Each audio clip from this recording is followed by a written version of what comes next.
안녕하세요. 빠른 세상 속에서 잠시 멈추어 숨을 고르는 시간입니다. 지금 이 시간이 여러분 마음에 작은 여백이 되길 바랍니다. 오늘의 마음 공부 오디오북 이야기 시작하겠습니다. 구독, 좋아요는 영상 제작에 큰 힘이 됩니다. 오늘 이야기는 이 한 문장으로 시작합니다. 두려워 말고 홀로 있으라. 고독은 비범한 정신을 가진 자들의 운명이다. 독일 철학자 쇼펜하우어가 남긴 말입니다. 이 말을 들으니까 어떤 느낌이 드시나요? 공감이 가면서도 어딘가 쓸쓸하게 느껴지시는 분도 계실 것 같고, 아니면 나는 혼자 있는 거 좋아하는데 하시는 분도 계실 것 같아요. 그런데 오늘 이 이야기를 끝까지 들으시면 이 한 문장이 처음과는 전혀 다르게 들리실 겁니다. 고독이 결핍이 아니라 사실 여러분이 가진 가장 단단한 힘이라는 걸 알게 되실 거예요. 요즘 이런 순간이 있지 않으셨나요? 퇴근하고 집에 들어와서 딱히 뭘 하고 싶지도 않은데 그렇다고 가만히 있으면 왠지 불안한 그 느낌. 자연스럽게 손이 폰으로 가고 특별히 볼 것도 없는데 그냥 스크롤을 내립니다. 누군가의 일상을 구경하고 아무 의미 없는 영상을 보고 또 다른 영상으로 넘어갑니다. 그러다 문득 이런 생각이 스칩니다. 나 지금 뭐 하고 있는 거지? 또 이런 순간도 있었을 겁니다.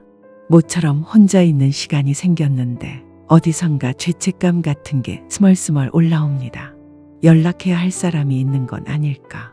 나만 뒤처지고 있는 건 아닐까? 뭔가를 하고 있어야 하는 건 아닐까? 혼자 있는 게 불편합니다. 고요함이 오히려 낯설게 느껴집니다. 우리는 언제부터인가 혼자 있는 것을 두려워하게 되었습니다.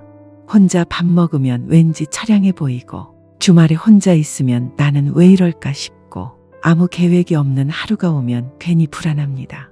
사람들로 가득 찬 세상 속에서 역설적으로 우리는 혼자 있는 법을 잃어버렸습니다. 그런데 쇼펜하우어는 약 200년 전에 이미 이걸 꿰뚫어 봤습니다. 인간이 혼자 있지 못하는 것은 자기 자신을 마주하기 힘들기 때문이다. 좀 따끔하죠. 그런데 생각해보면 정확한 말입니다.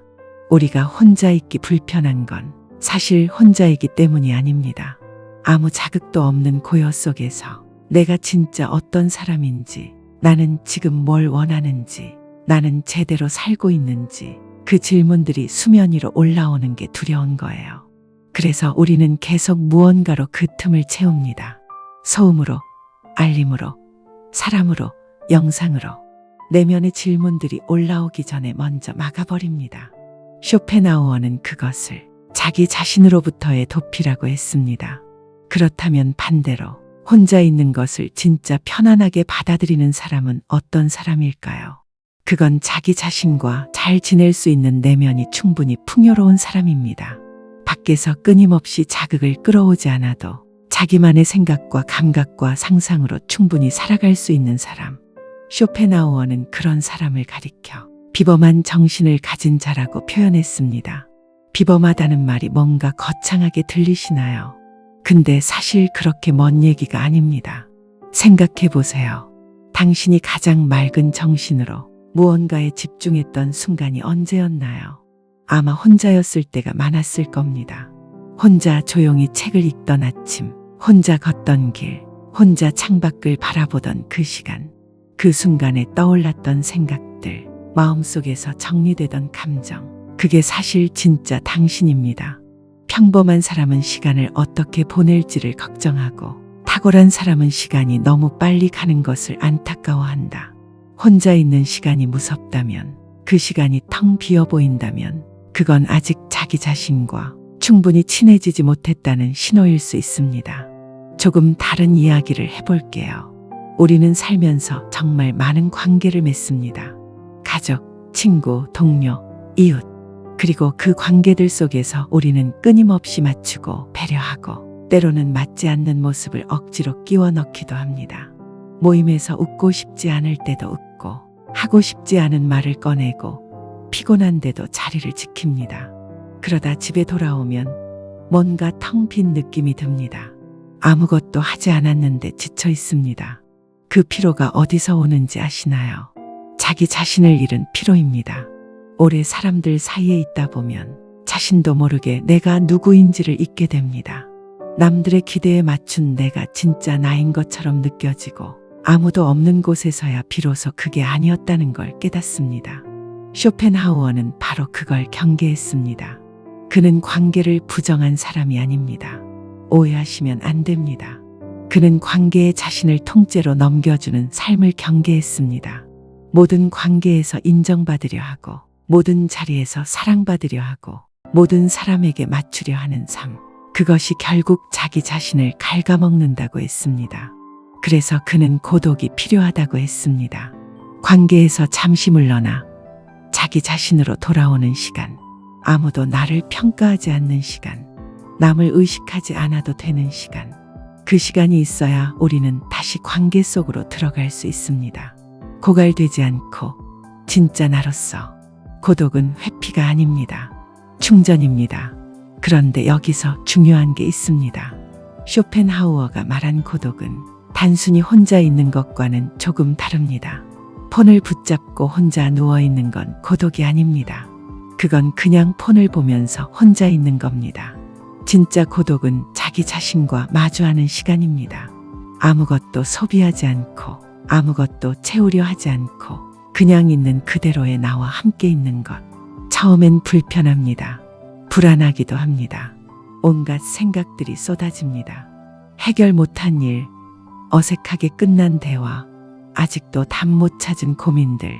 그런데 그걸 피하지 않고 그냥 들여다보면 신기한 일이 일어납니다. 생각들이 정리되기 시작합니다. 감정이 가라앉습니다. 그리고 그 고요 속에서 평소엔 들리지 않던 자기 자신의 목소리가 들리기 시작합니다. 내가 진짜 원하는 게 뭔지, 내가 지금 어디서 힘든 건지, 내가 어떤 방향으로 가고 싶은 건지, 그 답은 밖에서 오지 않습니다. 언제나 안에서 옵니다. 쇼펜하우어는 평생을 거의 혼자 살았습니다. 친구도 많지 않았고, 사교 행사도 즐기지 않았고, 대부분의 시간을 혼자 걷고, 혼자 읽고, 혼자 썼습니다. 당시 사람들은 그를 이상한 사람으로 봤습니다. 그런데 그 혼자만의 시간들이 쌓여서 나온 것들이 200년이 지난 지금까지 수천만 명의 사람들에게 읽히고 있습니다. 그의 고독이 그의 깊이가 되었습니다. 깊은 우물은 혼자 파는 겁니다. 여러 사람이 한 번씩 삽질하면 우물은 절대 깊어지지 않습니다. 혼자 같은 자리를 계속 파고들 때 비로소 물이 나옵니다. 생각도 마찬가지입니다. 관계도, 창조도, 통찰도 혼자 있는 시간 없이는 깊어지지 않습니다. 이제 이런 질문을 드리고 싶습니다. 여러분은 마지막으로 진짜 혼자였던 게 언제인가요? 폰도 없고, 음악도 없고, 아무 자극도 없이 그냥 자기 자신과 함께 있었던 시간. 기억이 잘 안 나신다면 어쩌면 오늘 그 시간이 필요할지도 모릅니다. 거창하게 생각하지 않아도 됩니다. 딱 10분만. 오늘 하루 중 딱 10분만 아무것도 안 하고 그냥 있어 보세요. 처음엔 어색할 겁니다. 손이 자꾸 폰으로 갈 겁니다. 그냥 두세요. 그 불편함이 지나가고 나면 고요가 옵니다. 그리고 그 고요 속에 당신이 있습니다. 우리를 행복하게 만드는 것의 구할은 우리 안에 있고 일할만이 바깥에 있다. 우리는 행복을 너무 바깥에서 찾습니다. 더 많은 관계에서, 더 많은 자극에서, 더 많은 인정에서. 그런데 사실 그 구할이 이미 안에 있습니다. 다만 우리가 그걸 꺼내볼 시간을 스스로에게 주지 않았을 뿐입니다. 혼자 있는 것을 두려워하지 마세요. 그 시간이 당신을 약하게 만드는 게 아닙니다. 오히려 그 시간이 당신을 당신답게 만들어줍니다. 관계 속에서 잃었던 자신을 되찾게 해주고 지쳐버린 마음에 다시 물을 채워줍니다. 혼자 있는 걸 즐길 수 있는 사람이 결국 가장 좋은 관계를 만들 수 있습니다. 채워진 사람이 나눌 수 있으니까요. 자기 자신과 잘 지내는 사람이 남과도 잘 지낼 수 있으니까요. 오늘의 이야기를 이 한 문장으로 정리하겠습니다. 고독은 자신을 잃은 사람의 형벌이 아니라 자신을 찾은 사람의 선물이다. 오늘 하루 딱 10분만 혼자 있어 보세요. 아무것도 하지 않아도 됩니다. 그냥 있으면 됩니다. 그게 오늘의 숙제입니다. 오늘도 함께 해주셔서 고맙습니다. 이 이야기가 오늘 하루 조금이라도 도움이 되셨으면 좋겠습니다. 다음에 또 좋은 이야기로 찾아올게요. 오늘도 여러분의 삶을 응원하겠습니다.